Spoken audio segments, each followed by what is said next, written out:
जय हिंद साथियों। बिहार पुलिस सिपाही की परीक्षा के लिए आज की इस वीडियो में संपूर्ण बिहार जीएस से 80 मोस्ट इम्पॉर्टेंट प्रश्नों को कवर करेंगे, जो कि आपके एग्जाम के लिए काफ़ी ज़्यादा इम्पोर्टेंट रहेगा। इसलिए साथियों आप सभी आज के इस वीडियो को बिल्कुल भी मिस मत करना, पूरा वीडियो को ध्यानपूर्वक देखें। तो चलिए साथियों फटाफट से आप सभी लाइव में जुड़ जाइए। सभी को गुड इवनिंग, गुड इवनिंग। तो साथियों पहला क्वेश्चन है, कैमूर पठार को निम्नलिखित नाम से भी जाना जाता है। सभी ऑप्शन को ध्यान से पढ़िए। रोहतास पठार, राजगीर पठार या फिर विंध्याचल पठार। चलिए बिल्कुल सोच समझकर आंसर करना है। और साथियों प्रत्येक स्टूडेंट को नीचे लाइव चैट में अपना अपना आंसर बताना है, जिससे आपका प्रॉपर तरीके से रिवीजन भी हो सके। तो प्यारे साथियों कैमूर पठार की बात करें तो ये किस नाम से जाना जाता है? तो यहाँ पर पहले प्रश्न का आंसर है रोहतास पठार। याद रखिएगा, रोहतास पठार के नाम से जाना जाता है कैमूर पठार को। तो यहाँ पर जो भी बच्चे ऑप्शन ए बता रहे हैं उनका बिल्कुल सही जवाब है रोहतास पठार। चलिए दूसरा प्रश्न है, उत्तर बिहार क्षेत्रीय भिन्नता के आधार पर कितने भागों में विभाजित किया गया है? चलिए दूसरे प्रश्न के लिए आंसर बताएंगे।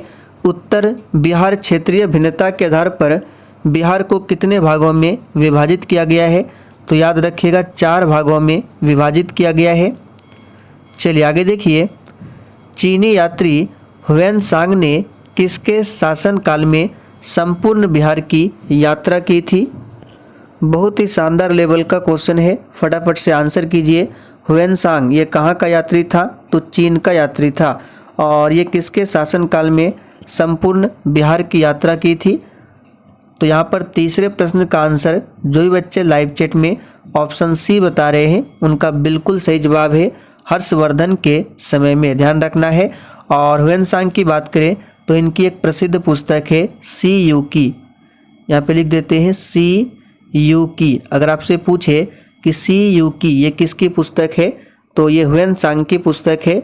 और सी यू की जो है ये एक प्रकार का क्या है? तो यात्रा वृतांत है। ध्यान रखेंगे। अच्छा मेगास्थनीज की बात करें, मेगास्थनीज ये किसके दरबार में आया था? तो चंद्रगुप्त मौर्य के दरबार में आया था। और इनकी प्रसिद्ध पुस्तक याद रखिएगा क्या है? इंडिका। तो सभी फैक्ट को ध्यान रखना है। बिंबिसार कौन थे? तो हर्यक वंश के संस्थापक थे। चलिए आगे देखिए, बिहार का सबसे गर्म स्थान कौन सा है? बिल्कुल सोच समझकर आंसर करना है। और साथियों आप सभी डेली क्लास को अटेंड कीजिए। क्लास का टाइमिंग है डेली रात 8 बजे से।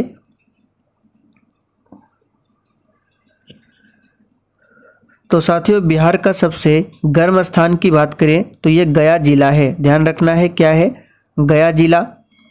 चलिए आगे देखिए, बिहार का कौन सा जिला सर्वाधिक वर्षा प्राप्त करता है?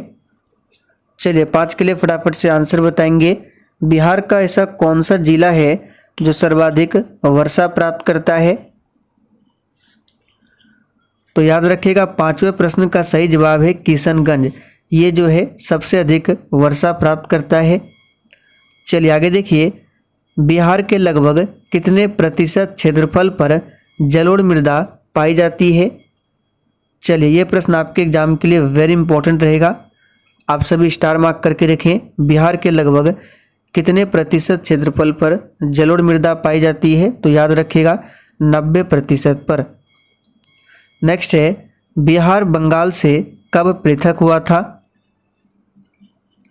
चलिए 7 के लिए आंसर कीजिए। और साथियों जिसने अभी तक सेशन को लाइक नहीं किया है फटाफट से आप सभी सेशन को भी लाइक करें। तो यहाँ पे बिहार बंगाल से कब पृथक हुआ था? तो याद रखना है 1912 में। पूरा डेट याद रखिएगा 12 मार्च, 12 मार्च नहीं 22 मार्च। ध्यान रखना है 22 मार्च 1912 को बिहार बंगाल से अलग हुआ था। और बिहार की स्थापना कब हुई थी? तो 22 मार्च 1912 को। इसलिए 22 मार्च को बिहार दिवस मनाया जाता है। और बिहार और उड़ीसा कब अलग हुआ था? तो 1936 में। फिर आखिरी में बिहार झारखंड कब अलग हुआ? तो 15 नवंबर सन 2000 ईस्वी को। तो इन सभी फैक्ट को ध्यान रखें। तो फिलहाल यहाँ पे बी ऑप्शन आपका सही जवाब है। 1857 की क्रांति के बिहार के नेता कौन थे? एक भी प्रश्न को स्किप नहीं करना है। चलिए आंसर कीजिए फटाफट से। तो 1857 की क्रांति की बात करें तो इसका प्रतीक चिन्ह पूछा जाता है जो कि कमल और चपाती था, और इस क्रांति की शुरुआत 10 मई से होता है उत्तर प्रदेश के मेरठ से, और इसमें बिहार के नेता थे बाबू कुंवर सिंह। चलिए आगे देखिए, पटना को प्रांतीय राजधानी किसने बनाया था? चलिए 9 के लिए आंसर कीजिए। देखिए पटना की बात करें तो पटना की स्थापना किया था उदयन ने, लेकिन पटना को प्रांतीय राजधानी किसने बनाया था? तो बिल्कुल सही आंसर दिए हैं शेरशाह सूरी ने। यहाँ पर पहला ऑप्शन आपका सही जवाब है। शेरशाह सूरी के बचपन का नाम क्या था? तो फरीद खां, और इनका मकबरा पूछा जाता है कहाँ पर है? तो बिहार के सासाराम में है। इब्राहिम लोदी की बात करें तो ये मुगल वंश का आखिरी शासक था, लोदी वंश का आखिरी शासक था इब्राहिम लोदी, जो कि 1526 ईस्वी में पानीपत के प्रथम युद्ध में मारा गया था, और इसके बाद मुगल वंश की स्थापना होती है बाबर के द्वारा। बिहार में सर्वाधिक लोकप्रिय सुल्तान कौन थे? और देखिए अगर आपको किसी भी प्रश्न में किसी भी प्रकार का थोड़ा भी डाउट होता है तो आप लोग तुरंत कमेंट करके पूछ सकते हैं। तो साथियों बिहार में सर्वाधिक लोकप्रिय सुल्तान कौन थे? तो याद रखना है शेरशाह सूरी। तो पहला ऑप्शन आपका सही जवाब है। बख्तियार खिलजी की बात करें तो इन्होंने ही नालंदा विश्वविद्यालय को ध्वस्त किया था। नालंदा विश्वविद्यालय को किसने बनवाया था? तो कुमारगुप्त प्रथम ने। नालंदा विश्वविद्यालय का वैभव किसके हाथों नष्ट हुआ? चलिए सारे के सारे प्रश्न आपके एग्जाम के लिए इम्पोर्टेंट है। तो अभी हमने आपको बताया प्रश्न संख्या 10 में कि नालंदा विश्वविद्यालय को किसने ध्वस्त किया? तो बख्तियार खिलजी ने। यहाँ पर पहला ऑप्शन आपका सही जवाब है। चलिए आगे देखिए, किस काल में बिहार की राजनीतिक शक्ति, शैक्षिक व सांस्कृतिक गरिमा खंडित हुई थी? चलिए 12 के लिए आंसर कीजिए फटाफट से। किस काल में? तो याद रखिएगा मध्यकाल में। यहाँ पर सी ऑप्शन आपका सही जवाब है। मध्यकाल में। मौर्य काल की बात करें तो मौर्य वंश की स्थापना किसने किया था? चंद्रगुप्त मौर्य ने। और चंद्रगुप्त मौर्य का प्रधानमंत्री कौन था? तो कौटिल्य या फिर चाणक्य। किस मुगल शासक ने सर्वप्रथम बिहार को अपने साम्राज्य में मिलाया था? बहुत ही शानदार लेवल का क्वेश्चन है, फटाफट से आंसर कीजिए। किस मुगल शासक ने सबसे पहले बिहार को अपने साम्राज्य में मिलाया था? तो याद रखिएगा अकबर ने। यहाँ पर सी ऑप्शन आपका सही जवाब है, अकबर ने। अकबर का मकबरा पूछे तो याद रखिएगा सिकंदरा। सिकंदरा में अकबर का मकबरा है, और अकबर ने 1582 ईस्वी में दीन ए इलाही धर्म की स्थापना की थी। चलिए आगे देखिए, पाटलिपुत्र के संस्थापक कौन थे? चलिए 14 के लिए आंसर कीजिए फटाफट से। पाटलिपुत्र के संस्थापक कौन थे?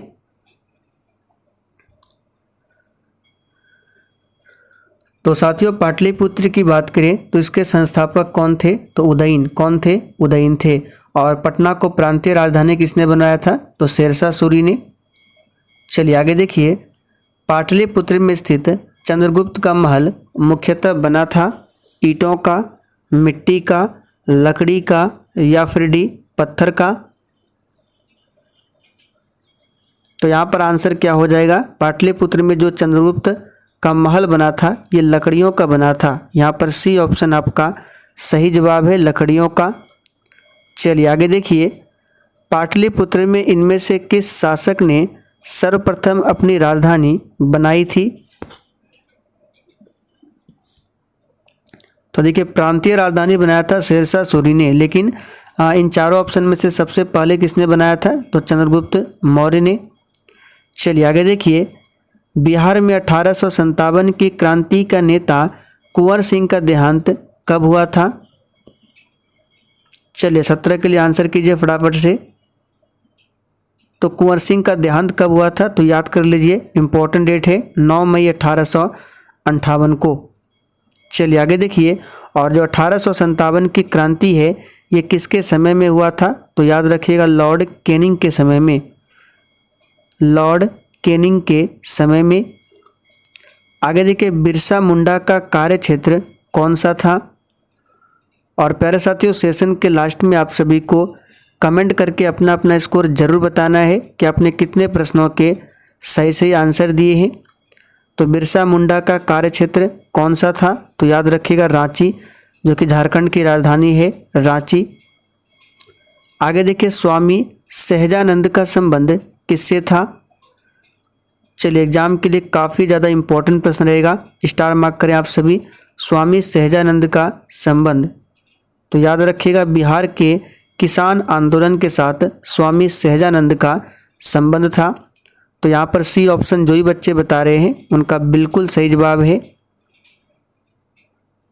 चलिए आगे बढ़ते हैं, चंद्रगुप्त मौर्य के गुरु कौन थे। आंसर बताइए 20 के लिए, चंद्रगुप्त मौर्य के गुरु कौन थे। तो यहाँ पर 20 का सही जवाब जो ही बच्चे ऑप्शन ए बता रहे हैं बिल्कुल सही जवाब है चाणक्य। चंद्रगुप्त मौर्य के गुरु भी थे और प्रधानमंत्री भी थे चाणक्य, जिसका अन्य नाम है कौटिल्य या फिर विष्णुगुप्त। चलिए आगे देखिए, इनमें से कौन बिहार में किसान आंदोलन के साथ जुड़े थे। आंसर कीजिए 21 के लिए फटाफट से। और साथियों, जिसने अभी तक लाइक नहीं किया है फटाफट से आप सभी सेशन को साथ में लाइक भी करते चलें। तो बिहार में किसान आंदोलन के साथ कौन जुड़े थे, राजेंद्र प्रसाद। कौन जुड़े थे, राजेंद्र प्रसाद जुड़े थे। चलिए आगे देखिए, कांग्रेस सोशलिस्ट पार्टी की पहली बैठक कब हुई थी।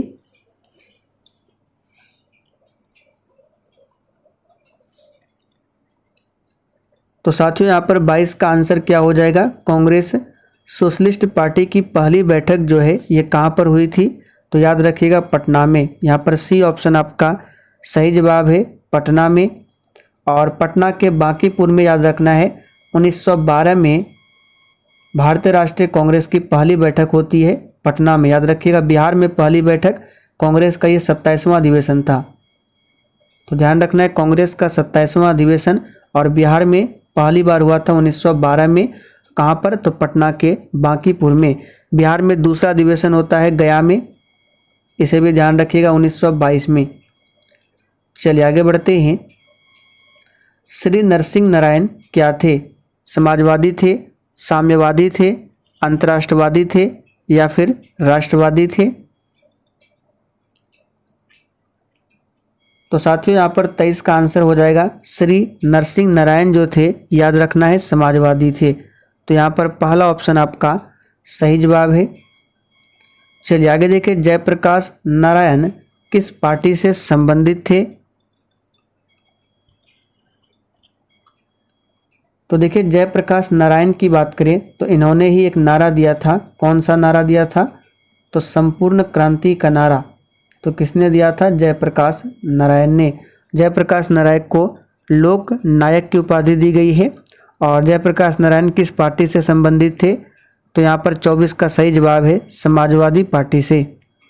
चलिए आगे देखिए, रामचंद्र शर्मा किस गांव से थे। चलिए आंसर कीजिए 25 के लिए, रामचंद्र शर्मा किस गांव से थे, तो याद रखिएगा अमराहा गांव से। आगे देखिए, जगत नारायण लाल को किस जेल में भेजा गया था। चलिए 26 के लिए आंसर बताइए, जगत नारायण लाल को किस जेल में भेजा गया था, तो पटना के बांकीपुर जेल में। यहाँ पर पहला ऑप्शन आपका सही जवाब है। चलिए आगे देखिए, बिहार केसरी से किसे संबोधित किया जाता है। इस प्रश्न पर आप सभी स्टार मार्क कर लें, एग्जाम के लिए काफ़ी ज़्यादा इम्पोर्टेंट रहेगा। बिहार केसरी, तो बिहार केसरी किसे संबोधित किया जाता है, तो यहाँ पर इसका सही जवाब क्या हो जाएगा 27 का। तो याद रखिएगा डॉक्टर श्री कृष्ण सिंह को, जो कि स्वतंत्र भारत के प्रथम कौन थे, स्वतंत्र भारत में बिहार के प्रथम कौन थे, मुख्यमंत्री। याद रखिएगा बिहार के प्रथम मुख्यमंत्री थे। चलिए आगे देखिए, किस देश की सीमा बिहार राज्य से जुड़ती है? तो बहुत ही सिंपल है, चाइना नहीं होगा, बांग्लादेश भी नहीं होगा, भूटान भी नहीं होगा। आंसर क्या होगा? नेपाल, जिसकी राजधानी काठमांडू है। चलिए आगे देखिए, पुराना बिहार का कितना प्रतिशत जमीन लेकर झारखंड राज्य बना? तो यहाँ पर 29 का आंसर क्या हो जाएगा? लगभग 45.85% इतना हिस्सा लेकर झारखंड राज्य अलग हुआ था बिहार से। बिहार का शोक किस नदी को कहा जाता है? बिल्कुल बच्चों वाला प्रश्न है, आंसर कीजिए। बिहार का शोक किस नदी को कहा जाता है?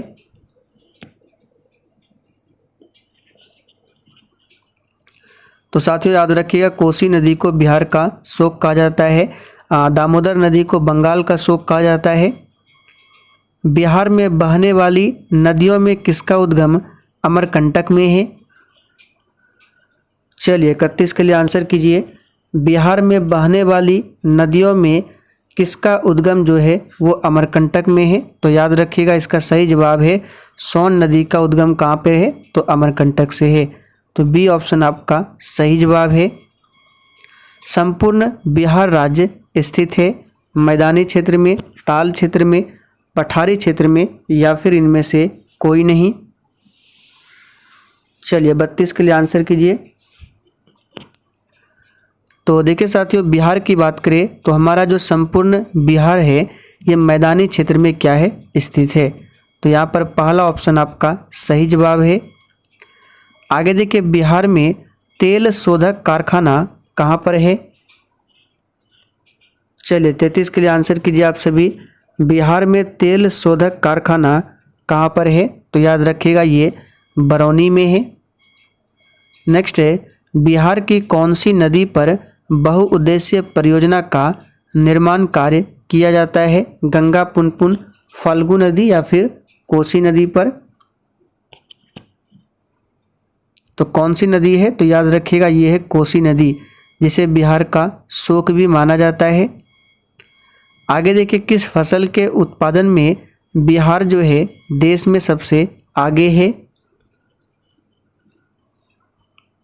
तो आंसर यहाँ पे क्या हो जाएगा? गन्ना तो होगा नहीं, गन्ना सबसे ज़्यादा होता है यूपी में।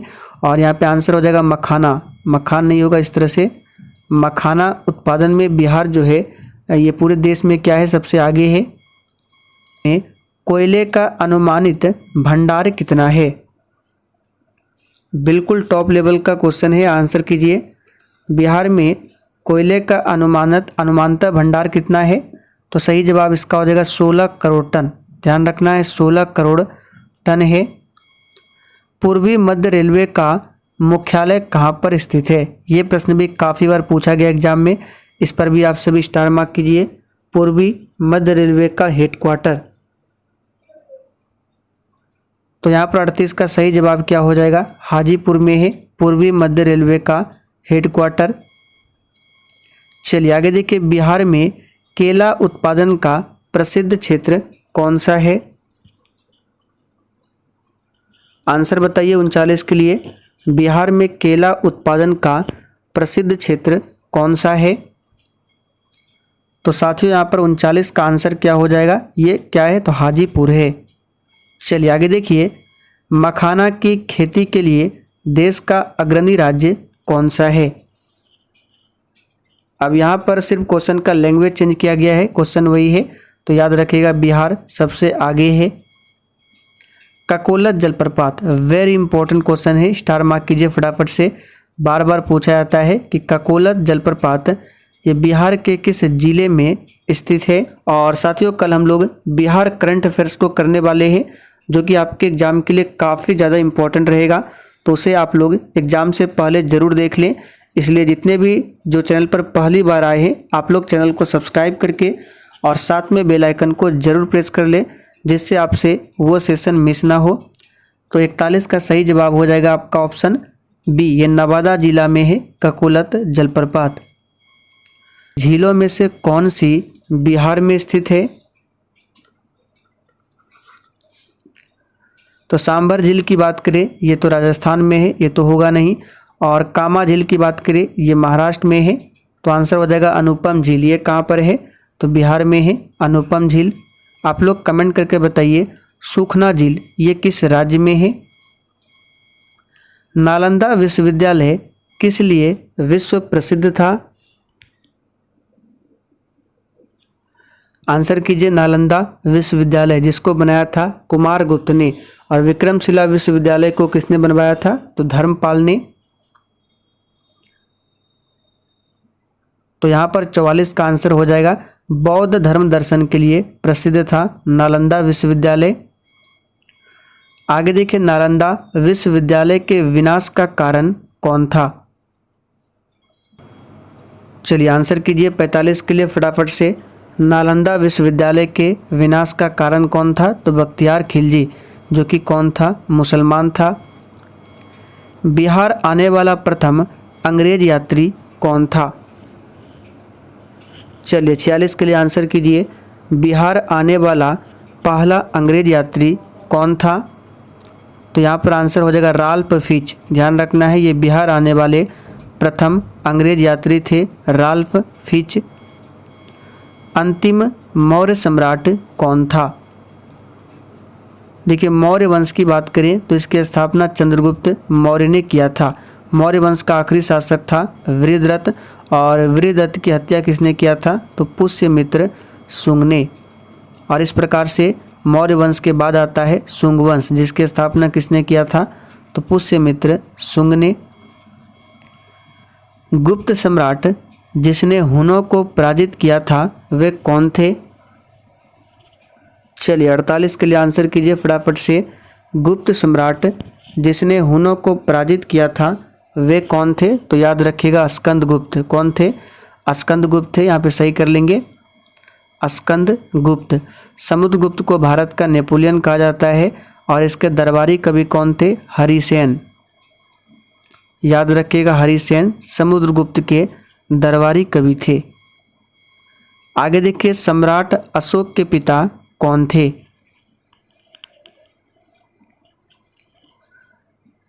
तो प्यारे साथियों सम्राट अशोक की बात करें तो इसके पिता थे बिंदुसार। बिंबिसार नहीं होगा, ये तो हर्यक वंश का संस्थापक था। तो अशोक के पिता बिंदुसार, बिंदुसार के पिता चंद्रगुप्त मौर्य थे। अशोक के शिलालेखों में प्रयुक्त भाषा कौन सी है? और साथियों सेशन के लास्ट में स्कोर जरूर कमेंट करना है कि आपने कितने प्रश्नों के सही से आंसर दिए हैं। तो अशोक का जो शिलालेख था उसमें प्रयुक्त भाषा था कौन सा? तो याद रखना है पाली। यहाँ पर ए ऑप्शन आपका सही जवाब है, पाली भाषा।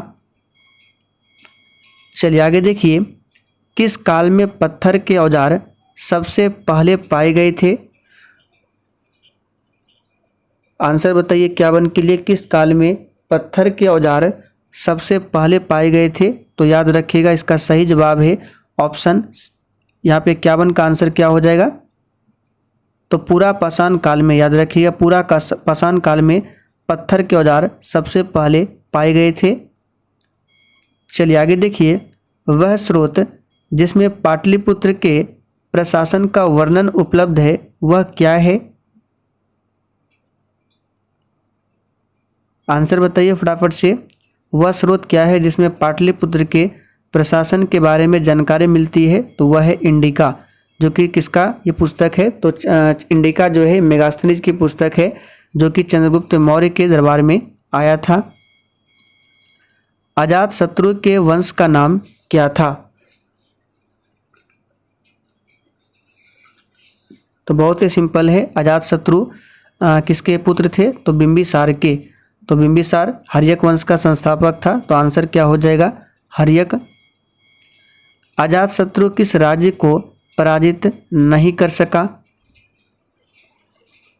चलिए 54 के लिए आंसर कीजिए। अजातशत्रु जो है इन्होंने किस राज्य को पराजित नहीं कर पाया था? तो याद रखिएगा सही जवाब इसका क्या हो जाएगा? 54 का ए ऑप्शन। तो 54 का यहाँ पर ए हो जाएगा। किसको पराजित नहीं किया था? तो अवंती को। ईसा पूर्व 6ठी सदी में विश्व की प्रथम गणतंत्रात्मक व्यवस्था कहाँ पर थी? तो ईसा पूर्व 6ठी सदी की बात करें, विश्व की प्रथम गणतंत्रात्मक व्यवस्था कहाँ पर थी? तो इसका सही जवाब क्या हो जाएगा? वैशाली में। ध्यान रखना है कहाँ पर थी? वैशाली में। आगे देखिए, निम्न नदियों में सबसे अधिक नदी पथ परिवर्तन किया है। तो बहुत ही सिंपल है, सबसे अधिक नदी पथ परिवर्तन किया है कोसी नदी ने, जिसके कारण कोसी नदी को बिहार का शोक भी कहा जाता है। किसके प्रयत्न से बिहार प्रांतीय कांग्रेस का दूसरा अधिवेशन हुआ था? तो किसके प्रयत्न से हुआ था? आंसर कीजिए। तो यहाँ पर 57 का सही जवाब है श्री दीप नारायण सिंह के प्रयत्न से। चलिए आगे देखिए, बलदेव शाह ने महाधिवक्ता के पद से त्यागपत्र कब दिया था? तो याद रखिएगा ये दिया था कब? तो यहाँ पर 58 का आंसर क्या हो जाएगा? 1942 में। 1942 में भारत छोड़ो आंदोलन हुआ था, जिसमें महात्मा गांधी ने करो या मरो का नारा दिया था। कांग्रेस सोशलिस्ट पार्टी की पहली बैठक पटना में कब हुई थी? चलिए आंसर कीजिए फटाफट से। तो यहाँ पर आंसर हो जाएगा 1934 में। चलिए आगे देखिए, मुजफ्फरपुर में किंग्सफोर्ड की हत्या का प्रयास कब किया गया? चलिए प्रश्न आपके एग्जाम के लिए इम्पोर्टेंट रहेगा। मुजफ्फरपुर में किंग्सफोर्ड की हत्या का प्रयास कब किया गया? तो 1908 में।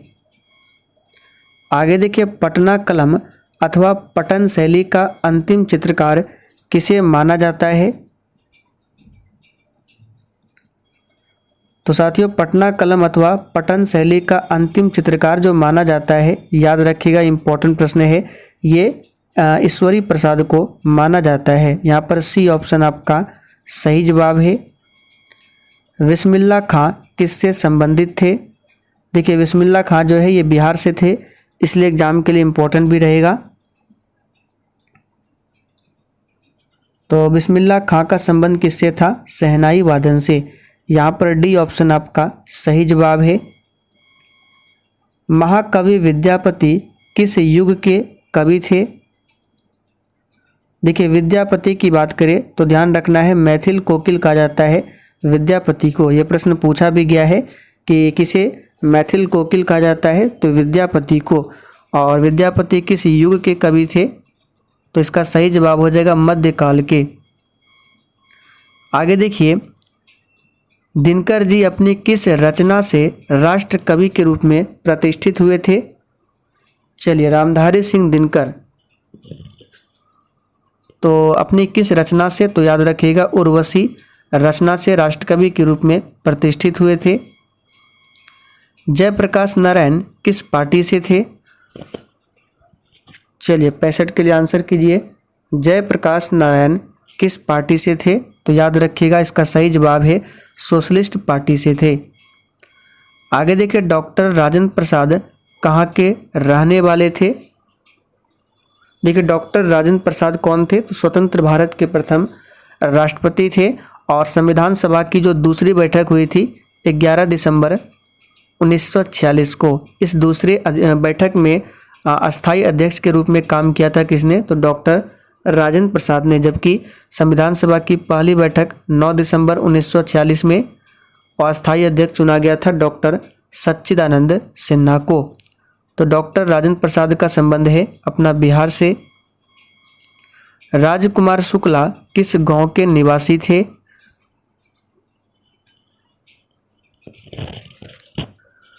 तो साथियों राजकुमार शुक्ला की बात करें तो किस गांव के निवासी थे? तो याद रखिएगा इसका सही जवाब क्या हो जाएगा? 67 का यहाँ पे। तो राजकुमार शुक्ला की बात करें तो ये मुरली भरहवा के निवासी थे। यहाँ पर बी ऑप्शन आपका सही जवाब है, ध्यान रखना है। चलिए आगे बढ़ते हैं। सच्चिदानंद सिन्हा किसके साथ जुड़े थे? चलिए आंसर कीजिए फटाफट से। सच्चिदानंद सिन्हा किसके साथ जुड़े थे? तो याद रखिएगा इनमें से किसी के साथ भी नहीं। दांडी मार्च की बात करें ये कब हुआ था? तो 1930 में। सविनय अवज्ञा आंदोलन आप सभी जानते हैं 1930, और भारत छोड़ो आंदोलन 1942। आगे देखिए, कुंवर सिंह ने 1857 के विद्रोह का नेतृत्व किस प्रांत से किया था? तो यहाँ पर इसका सही जवाब हो जाएगा बिहार से। कहाँ से? बिहार से। कुंवर सिंह कहाँ के राजा थे? चलिए आंसर कीजिए 70 के लिए। कुंवर सिंह कहाँ के राजा थे? तो ये बहुत ही सिंपल क्वेश्चन है, याद रखिएगा, जगदीशपुर के राजा थे कुंवर सिंह। निम्नलिखित में से कौन सा पक्षी विहार बिहार के जमुई जिले में स्थित है? तो यहाँ पर सही जवाब क्या हो जाएगा? तो याद रखिएगा, नागी नकटी, ये जमुई जिले में है। सोहियान की बात करें ये भोजपुर में है, और कुशेश्वर पक्षी अभ्यारण्य की बात करें तो ये दरभंगा में है। बिहार का राजकीय चिन्ह क्या है? तो बिहार का राजकीय चिन्ह आप सभी जानते हैं, बोधि वृक्ष है। और बिहार का राजकीय पक्षी पूछे तो गौरैया है।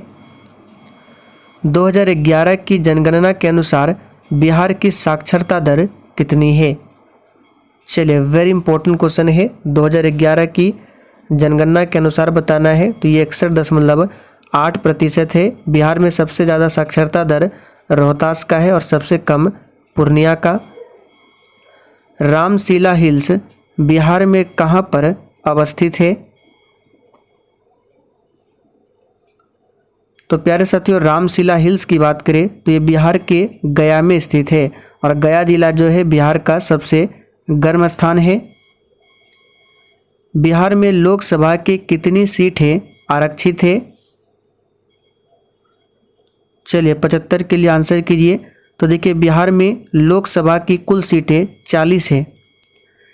ध्यान रखना कितने हैं? 40 है। जिसमें कितनी सीटें आरक्षित है? तो 6 सीटें आरक्षित है। यहाँ पर बी ऑप्शन आपका सही जवाब है। जबकि बिहार विधानसभा की बात करें तो 243 सीट है, और 243 सीट में 38 सीट ये अनुसूचित जाति के लिए है, और प्लस 2 सीट जो है ये अनुसूचित जनजाति के लिए रिजर्व है। तो सारे फैक्ट को ध्यान रखें, यहाँ से आपके एग्जाम में प्रश्न बनेगा।